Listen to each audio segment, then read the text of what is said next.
বিকাশ নিবেদিত ইসলামের ইতিহাসে আপনাদের সাথে আছি আমি লাবিব হাসান। আজকে আমরা জানব কাবা ঘরের নির্মাণ ও ইতিহাস সম্পর্কে।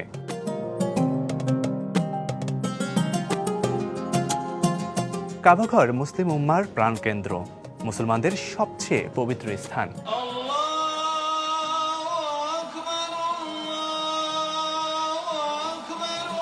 যার প্রতি অকৃত্রিম ভালোবাসা, শ্রদ্ধা ও সম্মান রয়েছে প্রতিটি মুমিনের অন্তরে। আল্লাহ তাআলা কাবাকে নিজের ঘর বলে ঘোষণা করেছেন এবং সে সঙ্গে তার আশপাশে কিছু স্থান ও বিষয়কে শায়রিল্লাহ বা আল্লাহর নিজস্ব পরিচয় চিহ্ন বলে নির্ধারণ করেছেন।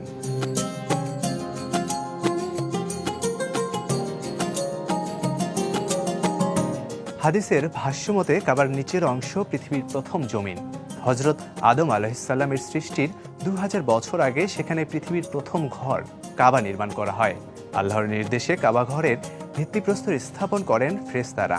সূরা আলে ইমরানে আল্লাহ তাআলা বলেন, নিঃসন্দেহে সর্বপ্রথম ঘর যা মানুষের জন্য নির্ধারিত হয়েছে সেটাই হচ্ছে এই ঘর, যা বাক্কায় অর্থাৎ মক্কা নগরীতে অবস্থিত এবং বিশ্ববাসীর জন্য হেদায়েত ও বরকতময়।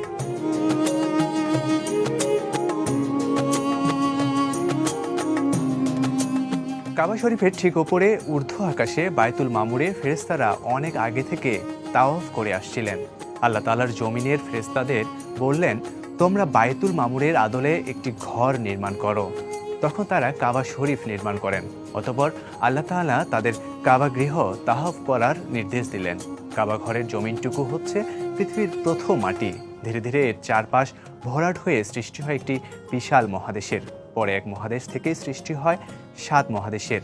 মাটিতে রূপান্তর হওয়ার আগে কাবা সাদা ফেনা আকারে ছিল। সে সময় পৃথিবীতে পানি ছাড়া কিছু ছিল না। আল্লাহর আরশ ছিল পানির উপর। মাটি বিছানোর পর জমিন নড়তে থাকে, হেলতে থাকে।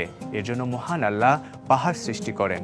সূরা নাহলে ইরশাদ হয়েছে, তিনি পৃথিবীতে সুদৃঢ় পর্বত স্থাপন করেছেন যাতে পৃথিবী তোমাদের নিয়ে আন্দোলিত না হয়। এভাবেই পবিত্র কাবার বরকতে পৃথিবী স্থির হয়ে যায়। ধীরে ধীরে এখানে মানব সভ্যতার গোড়াপত্তন হয়।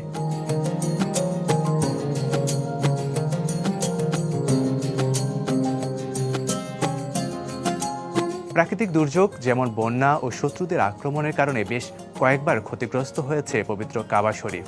তাই বেশ কয়েকবারই ক্ষতিগ্রস্ত কাবাকে পুনর্নির্মাণ করা হয়েছে। সর্বাধিক নির্ভরযোগ্য ঐতিহাসিক তথ্য মতে কাবাকে এ পর্যন্ত ১২ বার পুনর্নির্মাণ করা হয়েছে। বিভিন্ন বিপর্যয়ের হাত থেকে সংরক্ষণ করতে কাবা শরীফকে সর্বশেষ ১৯৯৬ সালে আধুনিক ও শক্তিশালী প্রযুক্তির প্রয়োগে সংস্কার করা হয়। কাবা পুনঃসংস্কারের সঙ্গে সঙ্গে ১৯৯৬ সালে হাতিমে কাবাও পুনর্নির্মাণ করা হয়।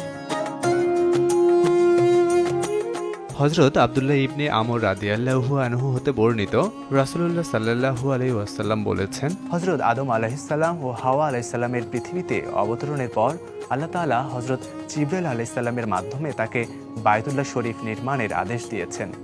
অতঃপর ওই ঘরে তাওয়াফ করারও নির্দেশ দিয়েছেন। আর তাকে বলা হয়েছে, আপনি সর্বপ্রথম মানুষ, আর এটি হচ্ছে সর্বপ্রথম ঘর যা মানুষের জন্য নির্মাণ করা হয়েছে। এরপর হযরত নূহ আলাইহিস সালামের মহাপ্লাবনের সময় ঘরটি আসমানে তুলে নেওয়া হয়। পরবর্তীতে হযরত ইব্রাহিম আলাইহিস সালামকে পুনর্নির্মাণের আদেশ দেওয়া হয়। প্লাবনের কারণে যেহেতু ঘরের চৌহদ্দি নিশ্চিহ্ন হয়ে গিয়েছিল, তাই আল্লাহ তাআলা হযরত জিবরাইল আলাইহিস সালামের মাধ্যমে চৌহদ্দি জানিয়ে দেন। সূরা হজে আল্লাহ তাআলা বলেন, যখন আমি ইব্রাহিমকে জানিয়ে দিলাম বায়তুল্লাহর স্থান আর নির্দেশ দিলাম আমার সাথে কোনো কিছুকে শরিক করবে না, আর আমার ঘরকে পবিত্র রাখবে তাওয়াফকারী এবং দাঁড়ায়ে সালাদ আদায়কারী ও রুকু সেজদাকারীদের জন্য। ইবনে আবি হাতেম হযরত ইবনে আব্বাস রাদিয়াল্লাহু তাআলা আনহু হতে বর্ণনা করেন, হযরত ইব্রাহিম আলাইহিস সালাম যখন কাবা ঘরের নির্মাণ কাজ শেষ করলেন, তখন আল্লাহ তাআলা তাকে এই আদেশ করেন, ওহে ইব্রাহিম, তুমি মানুষের মাঝে ঘোষণা করে দাও তারা যেন এ ঘরের হজ করে। হযরত ইব্রাহিম আলাইহিস সালাম আরজ করলেন, হে আল্লাহ, এটা তো একটা নির্জন মরুভূমি যেখানে কোনো জনবসতি নেই, আর যেখানে জনবসতি রয়েছে সেটা তো অনেক দূরে, সে পর্যন্ত আমার আওয়াজ কিভাবে পৌঁছাবে? আল্লাহ তাআলা বললেন, তোমার দায়িত্ব কেবল ঘোষণা দেয়া, আর সারা বিশ্বে এ ঘোষণা পৌঁছানোর দায়িত্ব হচ্ছে আমার।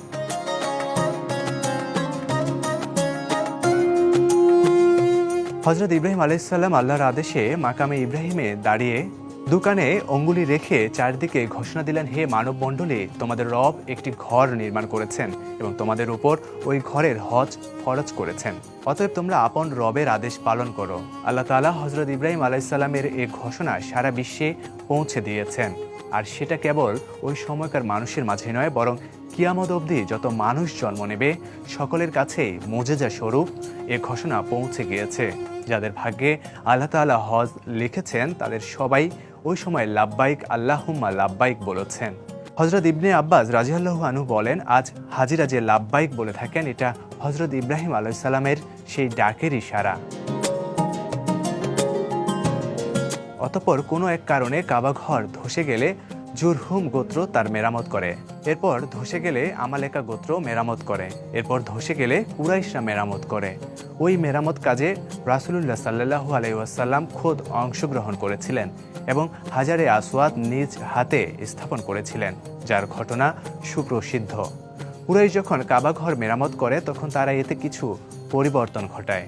রাসূলুল্লাহ সাল্লাল্লাহু আলাইহি ওয়াসাল্লাম একবার হযরত আয়েশা রাদিয়াল্লাহু আনহুকে বললেন, আয়েশা, আমার মন চায় কাবা ঘরের বর্তমান কাঠামো ভেঙে হযরত ইব্রাহিম আলাইহিস সালামের কাঠামো অনুযায়ী নির্মাণ করি। কুরাইশরা যে পরিবর্তন ঘটিয়েছে তা সংশোধন করে দেই। কিন্তু অমুসলিমদের মাঝে এ নিয়ে ভুল বোঝাবুঝি সৃষ্টি হতে পারে, তাই কোনো পরিবর্তন না ঘটিয়ে আপন অবস্থায় রেখে দিচ্ছি।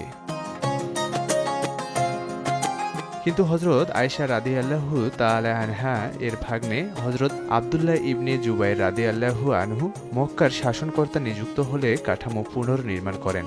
কিন্তু কিছুদিন পরেই হাজ্জাজ বিন ইউসুফ মক্কায় হামলা করে হযরত আব্দুল্লাহ ইবনে জুবাইর রাদিয়াল্লাহু আনহুকে শহীদ করে। কাবাঘর ভেঙে পুনরায় কুরাইশি ও জাহেলি যুগের অবস্থায় নিয়ে যায়। হযরত আব্দুল্লাহ বিন জুবাইর রাদিয়াল্লাহু আনহু এর একটি কাজ বহাল রেখেছিল, সেটি হচ্ছে হযরত আব্দুল্লাহ বিন জুবাইর রাদিয়াল্লাহু আনহু কাবা ঘরের উচ্চতা পূর্বের তুলনায় 10 হাত বৃদ্ধি করেছিলেন। হাজ্জাজ বিন ইউসুফ আব্দুল মালিক ইবনে মারওয়ানের পরামর্শে এটি বহাল রাখে। পরবর্তীতে কোনো এক মুসলমান ও ন্যায়পরায়ণ বাদশাহ এসে বায়তুল্লাহর বর্তমান রূপ পরিবর্তন করে রাসূলুল্লাহ সাল্লাল্লাহু আলাইহি ওয়াসাল্লামের মনোবাঞ্ছনা অনুযায়ী নির্মাণ করতে চাইলে তখনকার প্রখ্যাত আলেম ও ফকিহ ইমাম মালিক রহমতুল্লাহি আলাইহি এতে বাধা প্রদান করেন এবং বললেন, এভাবে যদি বায়তুল্লাহ বারবার ভাঙ্গা হয় আর নির্মাণ করা হয় তাহলে ভবিষ্যতে বাদশাদের জন্য বায়তুল্লাহ খেলনায় পরিণত হয়ে যাবে। ইমাম মালিক রহমতুল্লাহি আলাইহি এ ফতোয়া ও রায় সকলেই মেনে নেন। তাই আজ পর্যন্ত বায়তুল্লাহ সেই হাজ্জাজ বিন ইউসুফ কর্তৃক নির্মিত আঙ্গিকেই বহাল রয়েছে। অবশ্য প্রয়োজনীয় ছোটখাটো মেরামত হতে থাকে।